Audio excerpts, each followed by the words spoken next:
આજે આપણે ઘેડ કાંધીનું વરસડું વટે વેતરાઈ ગયું તેમની વાત સાંભળીશું.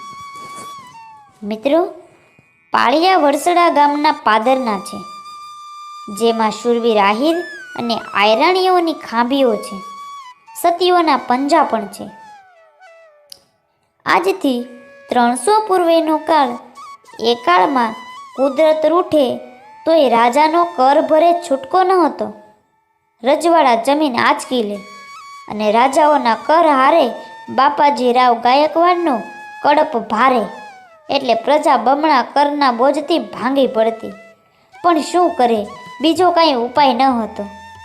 300 વર્ષ પહેલાંના સમયે સૌરાષ્ટ્ર ઘેડ કાંધી પાસે આવેલા હાંડા રોખા ઓપતા સુખી અને સમૃદ્ધ આહીરોનું વડસડા ગામ છે. વડસડું વસ્યાને ઘણા વર્ષો વીતી ગયા, છતાં કોઈ રાજવી ગાયકવાડ કે કોઈ મુસલમાન કે દરબારે ક્યારેય કર નાખ્યો નથી. ગામના જણે જણને કોઈની હોશિયાળી ન હતી. બસ એક મેઘરાજાની વર્ષે એને ધનના ઢગલા આપતા અને કશાય કર લેતા નહીં. બસ મેઘને રાજી રાખવાનો આનંદ લોકો માણતા. આખું ગામ ખુમારીથી અને સ્વતંત્રતાથી જીવતું.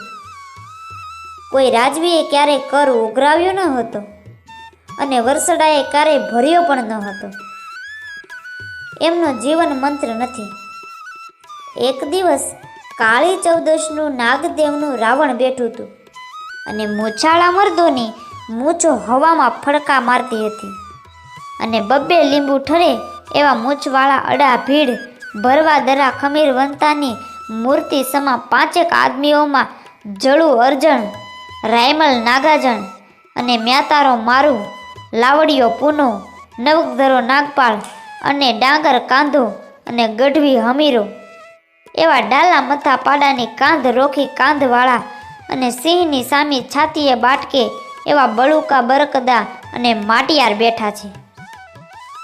એક જણે વાત કરી કે ભા, સાંભળ્યું છે કે બાપોજીરાવ ગાયકવાડ કાઠિયાવાડના ગામડામાં લાગો ઉઘરાવતા ફરે છે. કદાચ વરસડા ભણે આવે પણ ખરો? આ વાત સાંભળી એક ઉકરાટીયો જુવાન તાળુકી ઉઠ્યો. તે ભલે ને ભમતો બાપો કતરો આવે, માય વરસડાએ લાગો દીધો નથી અને દેશે પણ નહીં. આપણા માથે કોઈ રાજા નથી, રાજા આપણે મુદલ જોતોય નથી. તો કહે, ભા, પણ આ તો ગાયકવાડી સૂબો, ગામો ગામ લાગો ઉઘરાવતો આવે છે અને આપે તો ગામ ટીંબો કરે. કરવાનું શું? આપણે ક્યાં લાગો દીધો છે અને કાઠિયાવાડ થોડું એના બાપનું છે. ખપી જશું પણ લાગો નહીં મળે. ભલે ધીંગાણા થાય અને માથા વઢાઈ જાય તોય કુરબાન કરવા તૈયારી છે. આ તો કાયમનો ઘોજ પરણો. ત્યાં એક ઘોડેસવાર આવ્યો. કાંધો આયર કોણ? તો કહે, હું. બોલો, શું કામ હતું? જૂનાગઢની ચોર તબલી અને ગાયકવાડની ખંડણી કબૂલ કરો.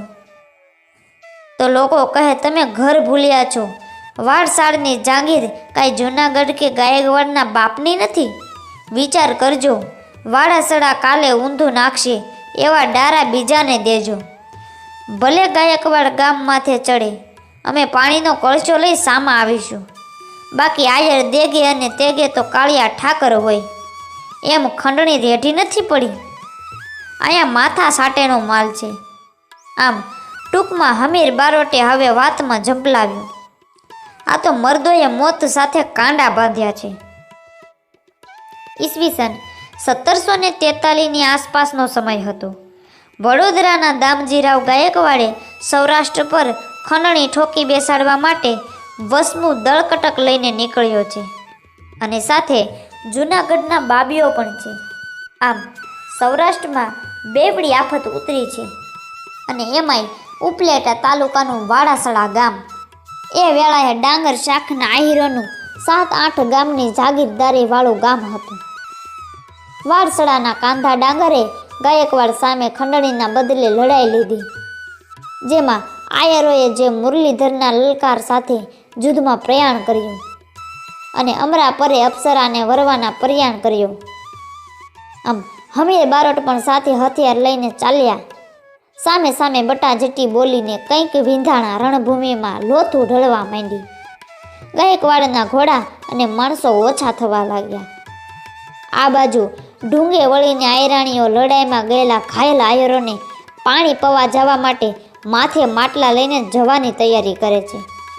ત્યાં તો હમીર બારોટના ઘરવાળા આઈ કહે, આયરો તો એમની મૂછનું પાણી રાખી જશે, માટે જો આયરાણીઓ પાણી પાવાને બદલે ગાયકવાડી ફોજના પેટના વેઠિયાઓને પોતાના હાથનું પાણી બતાવી દે, આજ આયરોનો સવાયો રંગ ચડી જાય. અને રંભા જેવી આયરાણીઓ પ્રલાંબમાં ફેરાવણી પુરુષ વેશ પહેરી અને હથિયારો ભીડીને ઘોડે સવાર થઈ. જાણે ઘેટાના ટોળા માથે સિંહોણો ત્રાટકે એમ આયર અને આયરાણીઓને કારમી લડાઈ આપી. આમ સંધ્યા ઢળી ગઈ અને અંધારા ઉતર્યા. તેવા ટાણે વડસડાને પાદર 110 લોથું ઢળી છે. એમાંય 5 આહીરો જુવાન અને 31 આયરાણીના બલિદાન દેવાયા હતા. 300 વર્ષની વાતને હૈયાના ઊંડાણમાં સંગ્રહી રહેલ વીરતાની વાતો કહેતા વડસડા ગામને પાદરે 81 પાળિયાઓ શૂરવીરતાની સાક્ષી રૂપ ઊભા છે. આમાંના કેટલાય પાળિયા તો ખડી ગયા છે અને કેટલાક તો દટાઈ ગયા છે અને કેટલાક તો હજી ઊભા ઊભા વાતને વાગોળે છે. ધન્ય છે આપણી આ ધીંગી ધરાને, જ્યાં અનેક જતીઓ સતીઓ અને શુરાએ જન્મ લીધા છે. આવી જ અવનવી ઇતિહાસોની ઘટના સાંભળવા માટે અમારી ચેનલને લાઈક કરો, શેર કરો અને સબસ્ક્રાઈબ કરો.